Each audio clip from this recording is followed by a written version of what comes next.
فمن أظلم ممن كذب على الله وكذب بالصدق إذ جاءه أليس في جهنم مثوى للكافرين والذي جاء بالصدق وصدق به أولئك هم المتقون لهم ما يشاءون عند ربهم ذلك جزاء المحسنين ليكفر الله عنهم أسوأ الذي عملوا ويجزيهم أجرهم بأحسن الذي كانوا يعملون أليس الله بكاف عبده ويخوفونك بالذين من دونه ومن يضلل الله فما له من هاد ومن يهد الله فما له من مضل أليس الله بعزيز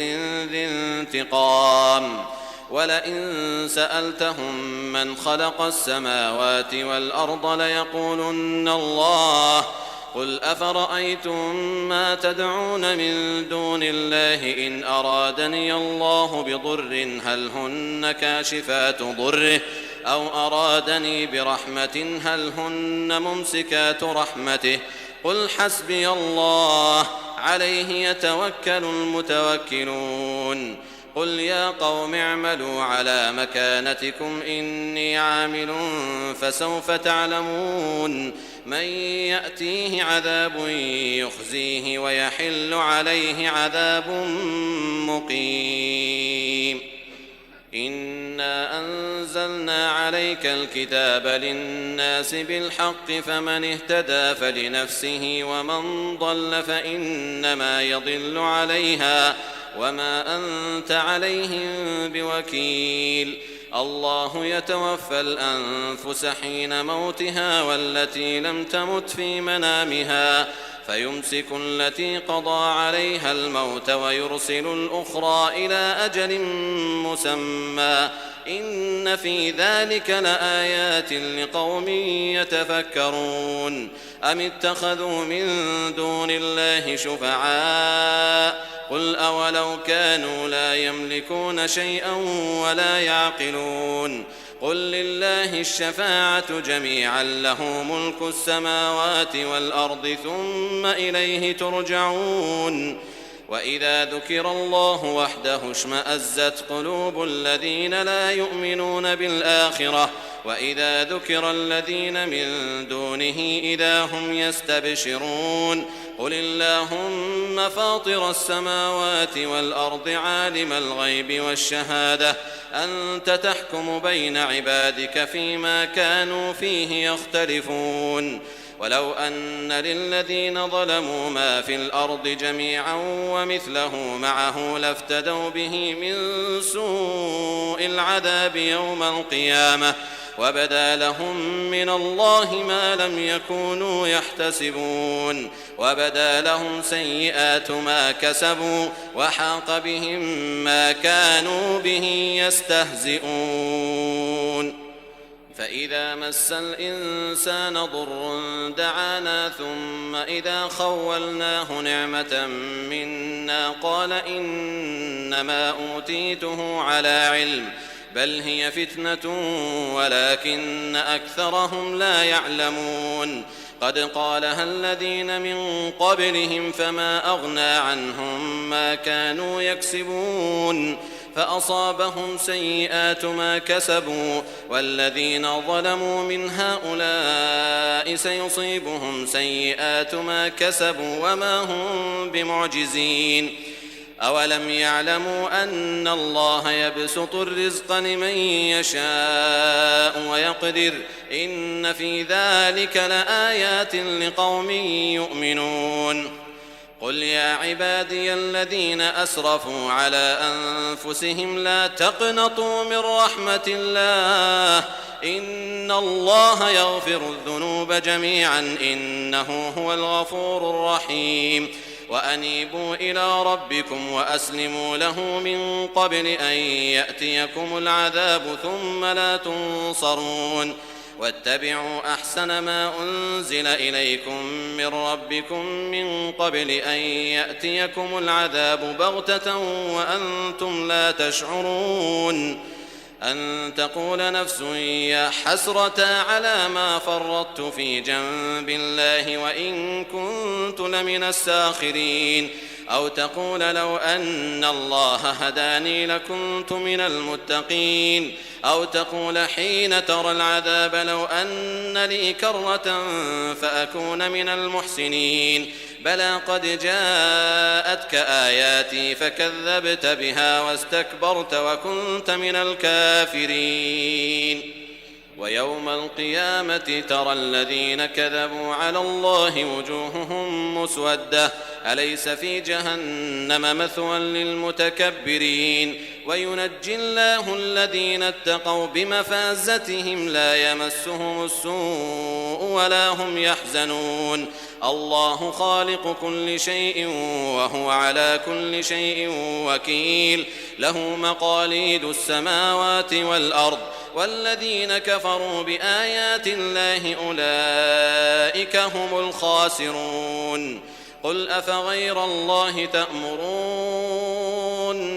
أعبد أيها الجاهلون. ولقد أوحي إليك وإلى الذين من قبلك لئن أشركت ليحبطن عملك ولتكونن من الخاسرين. بل الله فاعبد وكن من الشاكرين. وما قدر الله حق قدره والأرض جميعا قبضته يوم القيامة والسماوات مطويات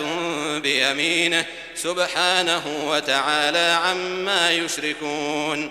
ونفخ في الصور فصعق من في السماوات ومن في الأرض إلا من شاء الله، ثم نفخ فيه أخرى فإذا هم قيام ينظرون. وأشرقت الأرض بنور ربها ووضع الكتاب وجيء بالنبيين والشهداء وقضي بينهم بالحق وهم لا يظلمون. ووفيت كل نفس ما عملت وهو أعلم بما يفعلون. وسيق الذين كفروا إلى جهنم زمرا حتى إذا جاءوها فتحت أبوابها وقال لهم خزنتها ألم يأتكم رسل منكم يتلون عليكم آيات ربكم وينذرونكم لقاء يومكم هذا؟ قالوا بلى ولكن حقت كلمة العذاب على الكافرين. قيل ادخلوا أبواب جهنم خالدين فيها فبئس مثوى المتكبرين. وسيق الذين اتقوا ربهم إلى الجنة زمرا حتى إذا جاءوها وفتحت أبوابها وقال لهم خزنتها سلام عليكم طبتم فادخلوها خالدين. وقالوا الحمد لله الذي صدقنا وعده وأورثنا الأرض نتبوأ من الجنة حيث نشاء فنعم أجر العاملين. وترى الملائكة حافين من حول العرش يسبحون بحمد ربهم وقضي بينهم بالحق وقيل الحمد لله رب العالمين. بسم الله الرحمن الرحيم. حميم. تنزيل الكتاب من الله العزيز العليم غافر الذنب وقابل التوب شديد العقاب ذي الطول لا إله إلا هو إليه المصير.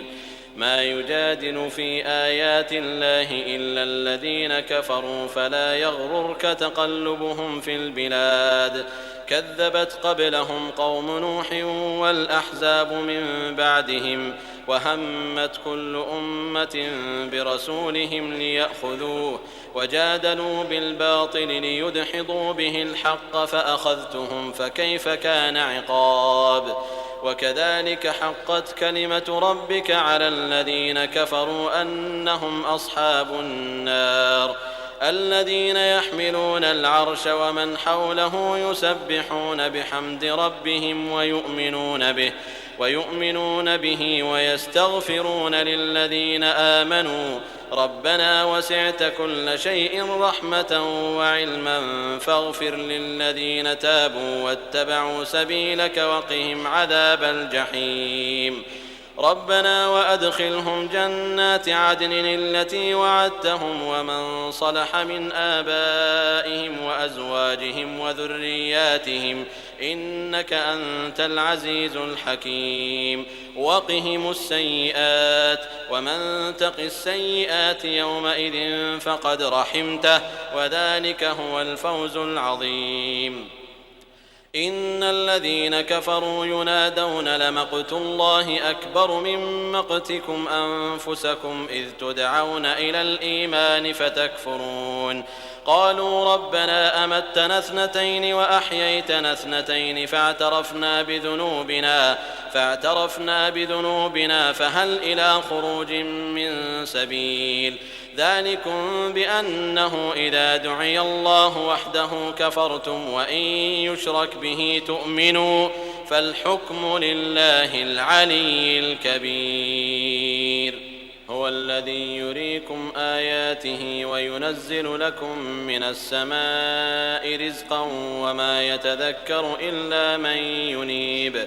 فادعوا الله مخلصين له الدين ولو كره الكافرون رفيع الدرجات ذو العرش يلقي الروح من أمره على من يشاء من عباده لينذر يوم التلاق يوم هم بارزون لا يخفى على الله منهم شيء لمن الملك اليوم لله الواحد القهار اليوم تجزى كل نفس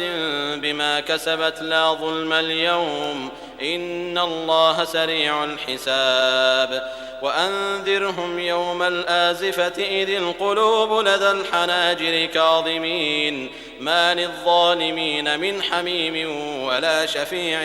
يطاع يعلم خائنة الأعين وما تخفي الصدور والله يقضي بالحق والذين يدعون من دونه لا يقضون بشيء إن الله هو السميع البصير أولم يسيروا في الأرض فينظروا كيف كان عاقبة الذين كانوا من قبلهم كانوا هم أشد منهم قوة وآثارا في الأرض فأخذهم الله بذنوبهم وما كان لهم من الله من واق ذلك بأنهم كانت تأتيهم رسلهم بالبينات فكفروا فأخذهم الله إنه قوي شديد العقاب ولقد أرسلنا موسى بآياتنا وسلطان مبين إلى فرعون وهامان وقارون فقالوا ساحر كذاب فلما جاءهم بالحق من عندنا قالوا اقتلوا أبناء الذين آمنوا معه واستحيوا نساءهم وما كيد الكافرين إلا في ضلال وقال فرعون ذروني أقتل موسى وليدع ربه إني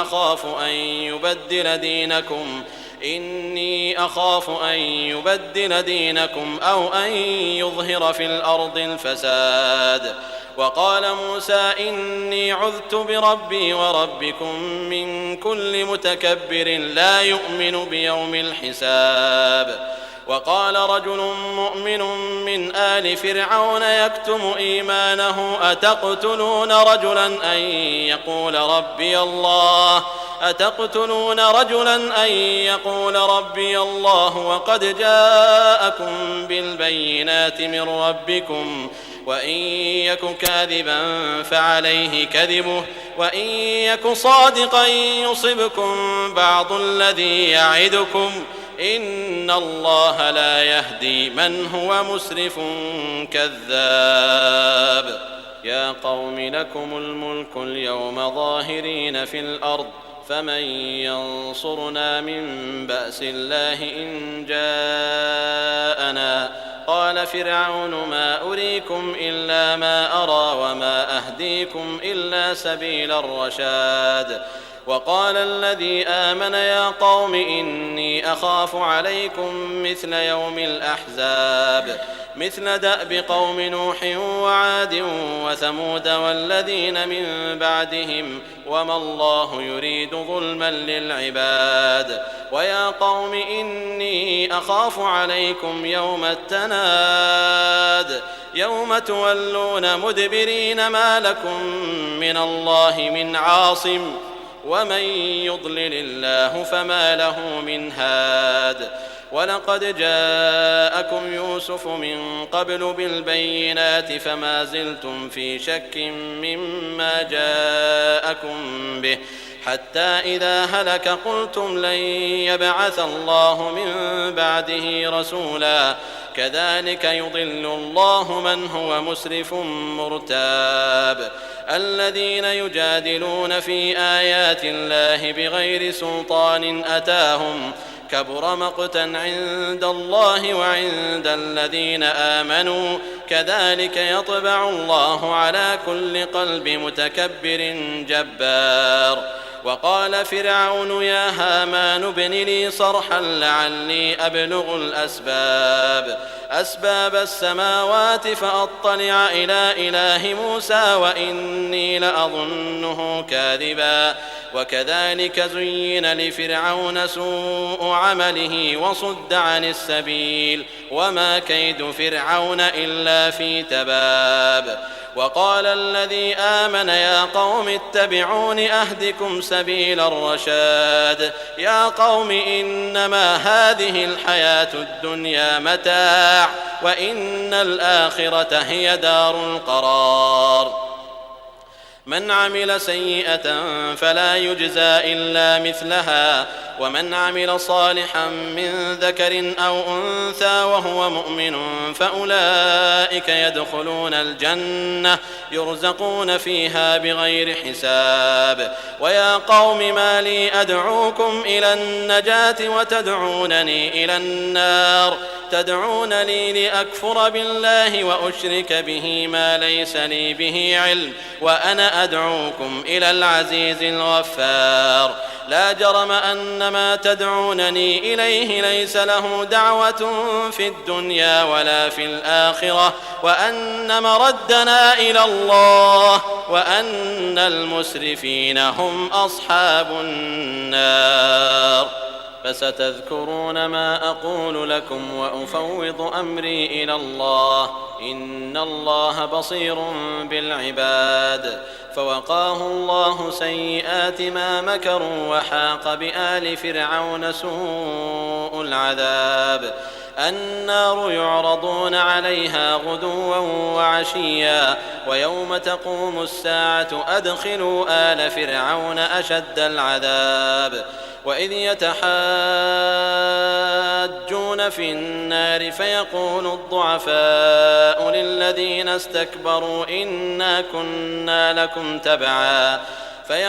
الضعفاء للذين استكبروا إنا كنا لكم تبعا فهل أنتم مغنون عنا نصيبا من النار قال الذين استكبروا إنا كل فيها إن الله قد حكم بين العباد وقال الذين في النار لخزنة جهنم ادعوا ربكم يخفف عنا يوما من العذاب قالوا أولم تك تأتيكم رسلكم بالبينات قالوا بلى قالوا فادعوا وما دعاء الكافرين إلا في ضلال إنا لننصر رسلنا والذين آمنوا في الحياة الدنيا ويوم يقوم الأشهاد يوم لا ينفع الظالمين معذرتهم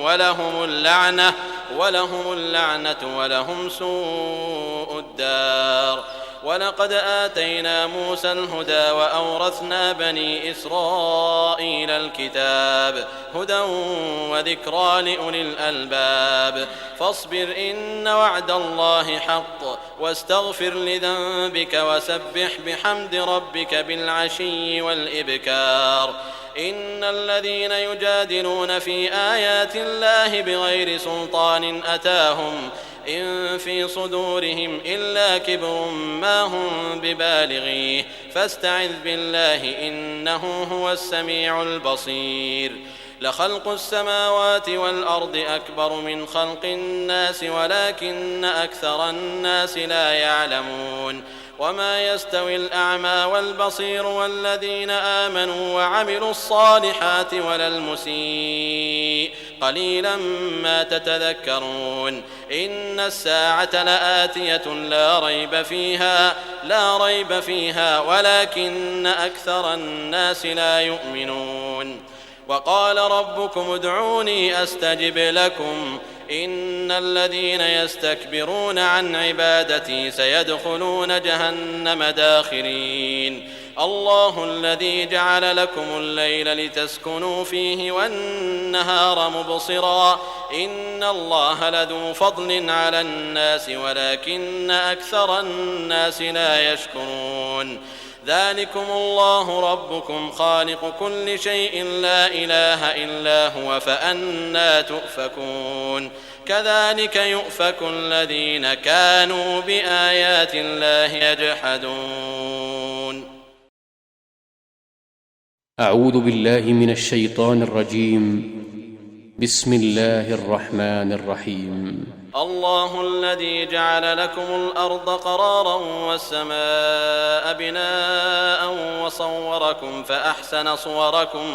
وصوركم فأحسن صوركم ورزقكم من الطيبات ذلكم الله ربكم فتبارك الله رب العالمين هو الحي لا إله إلا هو فادعوه مخلصين له الدين الحمد لله رب العالمين قل إني نهيت أن أعبد الذين تدعون من دون الله لما جاءني البينات من ربي وأمرت أن أسلم لرب العالمين هو الذي خلقكم من تراب ثم من نطفة ثم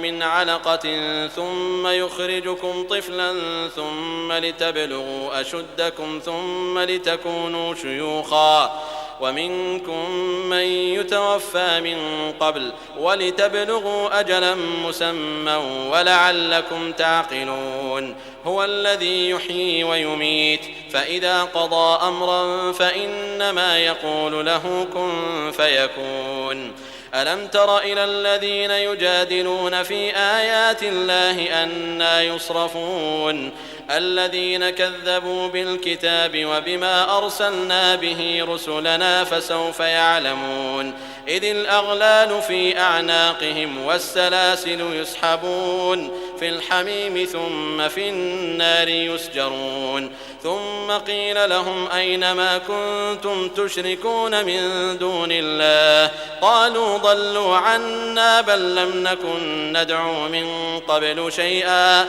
كذلك يضل الله الكافرين ذلكم بما كنتم تفرحون في الأرض بغير الحق وبما كنتم تمرحون ادخلوا أبواب جهنم خالدين فيها فبئس مثوى المتكبرين فاصبر إن وعد الله حق فإما نرينك بعض الذي نعدهم أو نتوفينك فإلينا يرجعون ولقد أرسلنا رسلا من قبلك منهم من قصصنا عليك ومنهم من لم نقصص عليك وما كان لرسول أن يأتي بآية إلا بإذن الله فإذا جاء أمر الله قضي بالحق وخسر هنالك المبطلون الله الذي جعل لكم الأنعام لتركبوا منها ومنها تأكلون ولكم فيها منافع ولتبلغوا عليها حاجة في صدوركم وعليها وعلى الفلك تحملون ويريكم آياته فأي آيات الله تنكرون أفلم يسيروا في الأرض فينظروا كيف كان عاقبة الذين من قبلهم كانوا أكثر منهم وأشد قوة وآثارا في الأرض فما أغنى عنهم ما كانوا يكسبون فلما جاءتهم رسلهم بالبينات فرحوا بما عندهم من العلم وحاق بهم ما كانوا به يستهزئون فلما رأوا بأسنا قالوا آمنا بالله وحده وكفرنا بما كنا به مشركين فلم يك ينفعهم إيمانهم لما رأوا بأسنا سنة الله التي قد خلت في عباده وخسر هنالك الكافرون. بسم الله الرحمن الرحيم. حميم. تنزيل من الرحمن الرحيم. كتاب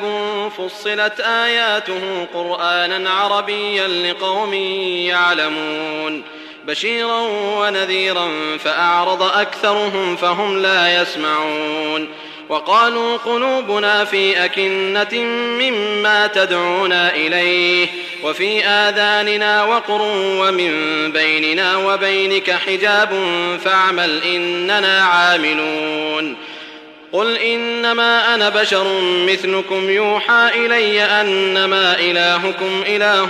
واحد فاستقيموا إليه واستغفروه وويل للمشركين الذين لا يؤتون الزكاة وهم بالآخرة هم كافرون إن الذين آمنوا وعملوا الصالحات لهم أجر غير ممنون قل أئنكم لتكفرون بالذي خلق الأرض في يومين وتجعلون له أندادا ذلك رب العالمين وجعل فيها رواسي من فوقها وبارك فيها وقدر فيها أقواتها في 4 أيام سواء للسائلين ثم استوى إلى السماء وهي دخان فقال لها وللأرض ائتيا طوعا أو كرها قالتا أتينا طائعين فقضاهن 7 سماوات في يومين وأوحى في كل سماء أمرها وزينا السماء الدنيا بمصابيح وحفظا ذلك تقدير العزيز العليم فإن أعرضوا فقل أنذرتكم صاعقة مثل صاعقة عاد وثمود إذ جاءتهم الرسل من بين أيديهم ومن خلفهم ألا تعبدوا إلا الله قالوا لو شاء ربنا لأنزل ملائكة فإنا بما أرسلتم به كافرون فأما عاد فاستكبروا في الأرض بغير الحق وقالوا من أشد منا قوة أولم يروا أن الله الذي خلقهم هو أشد منهم قوة وكانوا بآياتنا يجحدون فأرسلنا عليهم ريحا صرصرا في أيام نحسات لنذيقهم عذاب الخزي في الحياة الدنيا ولعذاب الآخرة أخزى وهم لا ينصرون وأما ثمود فهديناهم فاستحبوا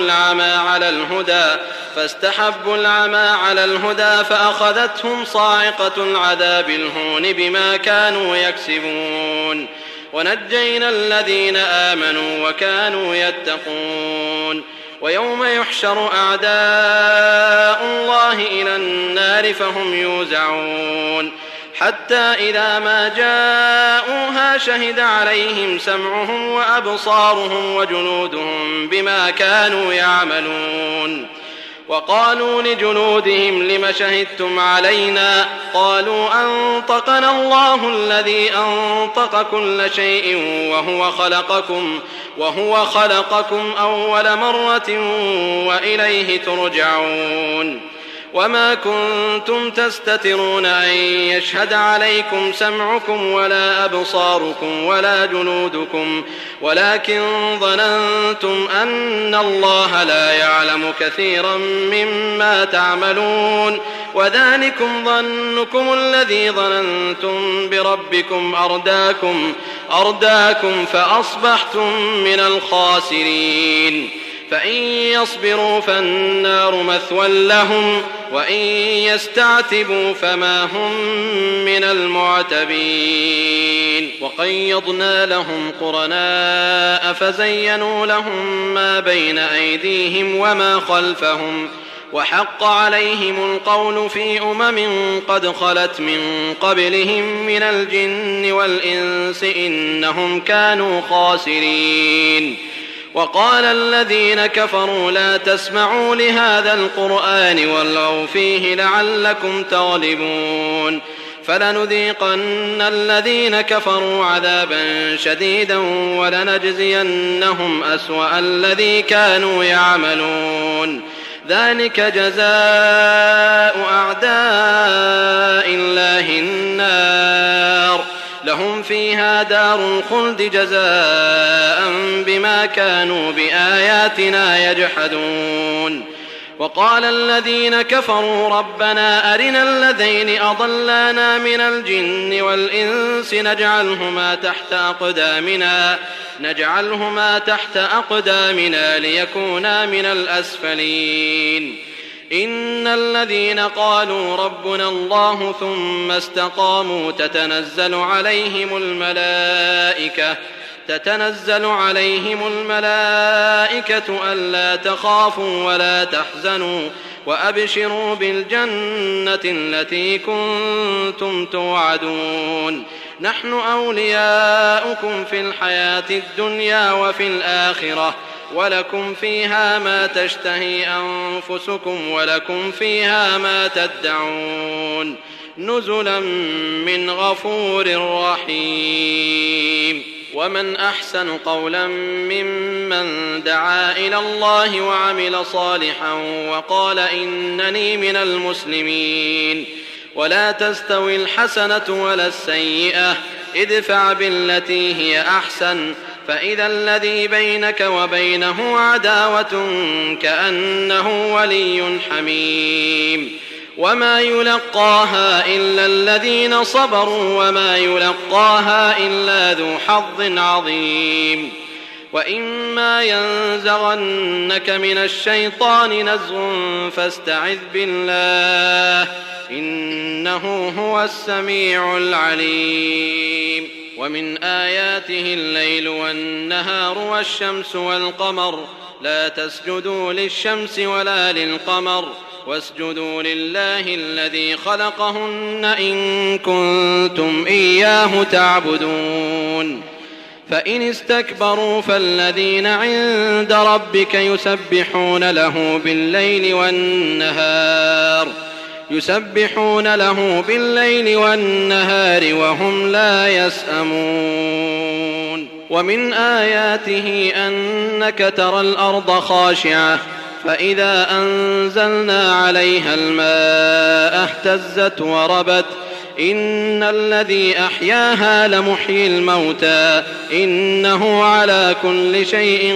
قدير إن الذين يلحدون في آياتنا لا يخفون علينا أفمن يلقى في النار خير أم من يأتي آمنا